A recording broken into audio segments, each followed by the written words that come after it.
Hi there. Today we're diving straight into the topic that's got all the forums buzzing. I don't know about all the forums, but I know about the Star Lancer TAC. You've just acquired it, and you're wondering if you've made a huge mistake. You think it's slow, unwieldy, and you regularly get pulverized in PvE. You've come to the right place. Most players who have been flying this behemoth since its release think the Star Lancer TAC is fine. An average ship, neither exceptional nor catastrophic. But what they don't know is that with the configuration I'm going to reveal to you today, this diamond in the rough will be transformed into a veritable war machine capable of taking on several enemy ships simultaneously without even seeing your shields fall. I spent a few hours testing different configurations on this ship when I could have been doing something useful with my life. Why should you do this? So you don't have to look as bad as I do. Nothing. And I've discovered a synergy of equipment that could be of interest to many. In this video, I'll show you how to transform your weaponry so that the TAC stops being as useless as a condom with a hole in it, the shield configuration that will make you almost invincible, well, almost, that is, and above all, the combat technique that will take you from victim to slightly less victim. First shocking truth, the TAC is not an interceptor, it's a flying fortress. And fortresses aren't built to chase, they're built to dominate. Forget everything you've heard about the importance of raw stats. For pilot weapons, here's why Rhino Repeaters are objectively superior for PvE. The projectile speed of 1800 is the factor that too few people take into account. On servers that can row like my grandmother after 3 lozenges, or against far more agile ships, you can have the most powerful cannons in the game, but if your shots don't hit their targets, your firepower is nil. You won't kill anyone. And, as an added bonus, you might find it a little easier to forget that your TAC flies like a big whale. For ground-facing turrets, everyone will tell you that the original Rhino TIE 5s are like shooting wet straws at a tank. Those supposedly ineffective laser beams against terrestrial targets would be the first thing to go. Following this popular wisdom, I invested 288,000 AUC in 2 magnificent Deadbolt 5s, just to put them to the test. On paper, these ballistic cannons promise devastating explosions and total domination over ground installations. What's more, they're featured in SC's promotional videos, so who wouldn't want to turn their ship into an orbital bombardment platform? So I flew over the Hurston Recall Outpost, ready to contemplate the pyrotechnic spectacle my new toys would unleash. I could already see enemies shattering, structures collapsing, and the earth shaking. What about reality? My Star Lancer floated majestically above the outpost while my gunner sputtered. Moi bof, ou encore, I don't really see the difference. After an intensive bombardment, our targets were still there, barely scratched, taunting us with their stoic posture. Deadbolts, those supposed geography redefiners, created explosions less impressive than the Rhino's laser impacts. And to top it all off, the Deadbolt's reduced rate of fire meant we missed more targets than with the original Rhinos. What's more, ballistics dictate that you have to reload. In conclusion, I've reinstalled my trusty Rhinos and saved you a costly 288,000 ECU purchase that serves no purpose. I've learned an invaluable lesson. Don't believe everything you hear from experts who have never set foot on a real battlefield. Sometimes original equipment is exactly what you need. For remote-controlled turrets, here's the tip no one else shares. Uninstall all turret weapons. Don't look at me like that. I haven't lost my mind. These guns are perfectly compatible with your main hardpoints, which means you can give them directly to the pilot without paying an extra credit. How do I do it?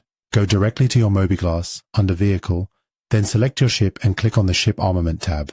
Unequip remote-controlled turret weapons and simply re-equip them to the pilot slots. Instant economy and maximum firepower for you. On the other hand, if you're lucky enough to have friends, please take the Rhinos elsewhere.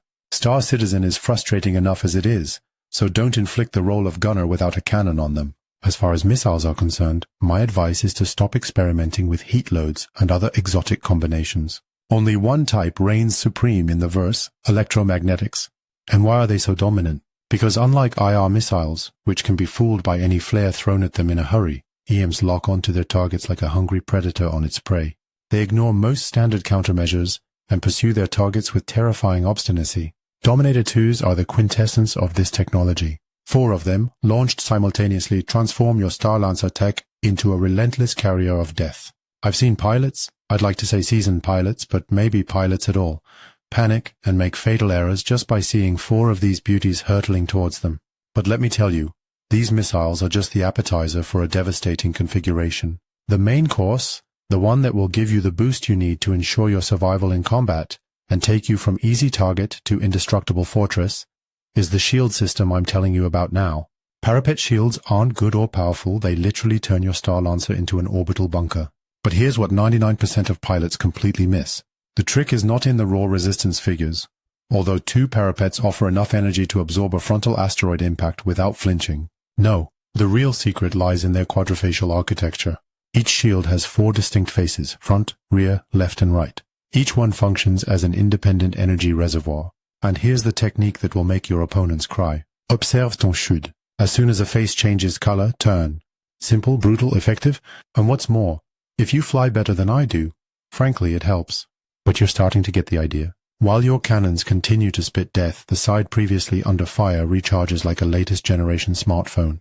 5 seconds is all it takes for a drained face to regain its full power.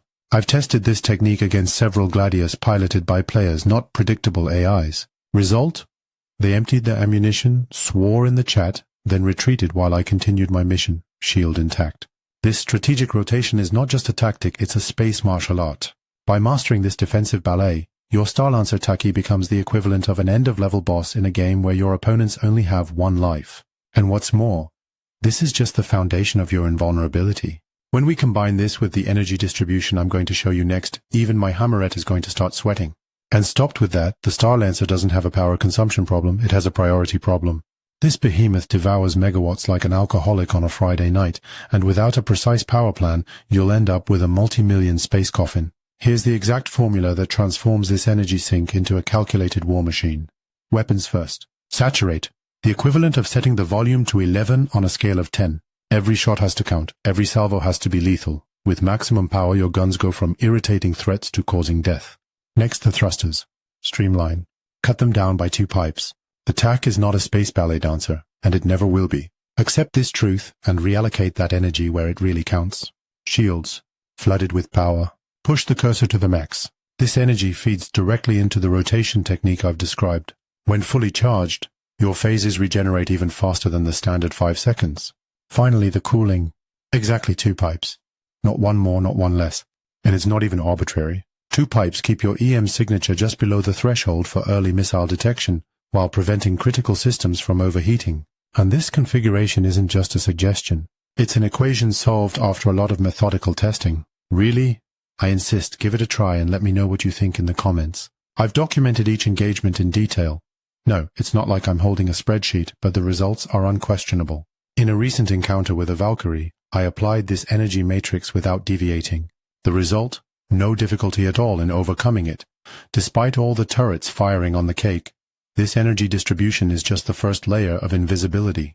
The next step is to modify the components that determine your signature, transforming your TAC from a screaming beacon into a silent ghost gliding between sensors. As you know, there's a clear hierarchy of causes of premature death in space. Human error, collisions, then far ahead of everything else, the silent, instant death of a missile you never saw coming. The standard Star Lancer emits more signatures than a supernova at a techno concert. You might as well hang a "shot here" sign on your hull. But there's an ancient, almost forgotten art to turning that screaming space whale into a stealthy predator. The heart of this metamorphosis is the Cryo-Star cooler. It's not just a good choice or a viable option, it's the only technical solution capable of taming the TAC's crazy electromagnetic emissions. In the empirical tests I've carried out, the difference is so marked that it almost seems like a bug in the game. But complete invisibility requires a systemic approach. Then don't hesitate to add the Bolt quantum drive to your arsenal, a component that smothers infrared emissions like a damp blanket over a campfire. To compensate for the slight loss of performance, I, of course, opted for the MRA generator, creating the perfect synergy between stealth and power. So you can't get these components by passively looking in the windows of the main stores. The Cryo-Star and Bolt are discreetly hidden among Horizon's specialized vendors, between the gleaming armor stores and the flashy dealerships. But the easiest way is to check out the famous Hercule.games website. You'll get all the information you need to buy these components at the best price. For those precious Parapet shields, get ready for an unconventional excursion to Grimhex in the shadows where legality fades. Bring around 500,000 credits, keep your weapon handy but stowed, and avoid prolonged eye contact. The result of this alchemy of components: a ship with a maximum signature of 19 kilometers, a technical feat for a beast of this size. In comparison, a standard hammerhead can be detected from over 30 kilometers away. In practice, this means you can now assess the situation, choose your engagements, and, if necessary, tactically withdraw before your opponents are even aware of your presence. Invisibility isn't total, of course, but in a universe where information is as precious as ammunition, a few kilometers of detection advantage can often mean the difference between returning to port with your loot or becoming a statistic in incident reports. Now that your Star Lancer has become the space equivalent of a heavily armed ninja, let's take a look at how to fully exploit this potential on the battlefield.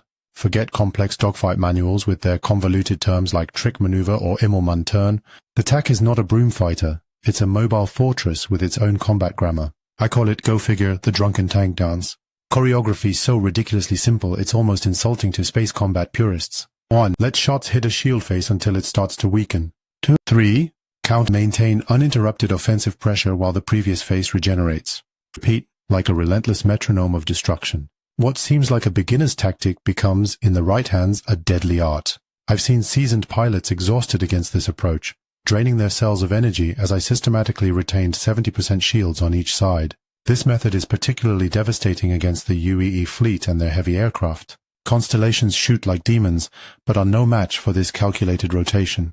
Imposing C2s become training targets. Even the prestigious Karak and 600I, vessels that cost several times the price of the TAC, find themselves in a war of attrition that they can no longer mathematically win.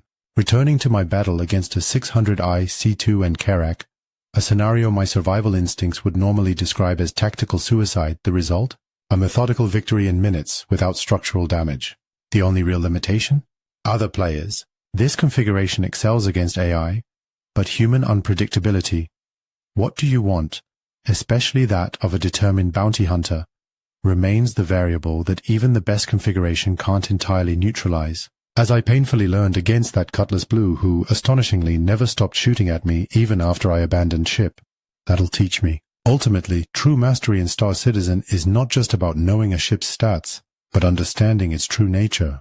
The Star Lancer TAC is not a design failure or a simple weapons platform, it's a mobile operations center disguised as an assault ship. For me, these real assets lie in the integration of systems that most pilots consider secondary. When your enemies only see a slow target, you should be looking at a mobile medical base. These two medical beds redefine persistence in combat. A team that can regenerate without extraction fundamentally changes the equation for extended operations. This is how impossible missions can become routine, simply because a team can now maintain its presence indefinitely. It's not a detail, it's a force multiplier. And then there's the two-layer combat system. The Fury Hangar turns your TAC into a tactical sea vessel. You can easily imagine yourself in operation with a team using the TAC as a forward firing position, while the Fury serves as a scout and fast interceptor. Such synergy creates a tactical network that few opponents understand in time to respond effectively. And last but not least, it's also an integrated technical platform. From ground lighting during landings to rotating shields, every TAC system has been designed with a purpose that sales brochures never mention. So if we want to sum it all up, what you're taking with you today isn't just a list of equipment, but rather a complete operational philosophy, optimized weaponry, retaining the original Rhinos for both pilot and turrets, Deadbolts, you forget, a Parapet shield system exploiting the rotation technique that turns slowness into a defensive advantage, a calibrated energy matrix that perfectly balances offense and defense, stealth components that reduce your signature to a level this behemoth should never be able to reach, and finally, a simple but incredibly effective battle choreography against multiple opponents. So remember your mindset at the start of this video. Probably skeptical, maybe even disappointed by your investment. Today, you have the keys to transforming what seemed like a mediocre ship into a flying fortress that commands respect. Clearly, the TAC isn't for every pilot. Maybe it's for strategists, commanders, those who go beyond the next shot save, and who knows what else. But in your hands, armed with the knowledge I've passed on to you, it can become the tool that unlocks an entirely new level of gameplay. And who knows, maybe in a future video I'll put this configuration to the ultimate test against a fully equipped Mirrored. If this analysis has revealed the true face of the Star Lancer TAC, in other words, if you've enjoyed it, spray that blue thumb to feed my happiness gauge. And while you're at it, scroll down to this comment section and share your own experience. What configuration have you discovered that defies the current meta? What useless TAC feature saved your life when all seemed lost? And I'm not stopping there, so turn on that bell if you want some analysis. Rough, wireless, and based on real-world testing rather than armchair speculation. I confess, I'm not excluding living room speculation either. Now, back to business as usual.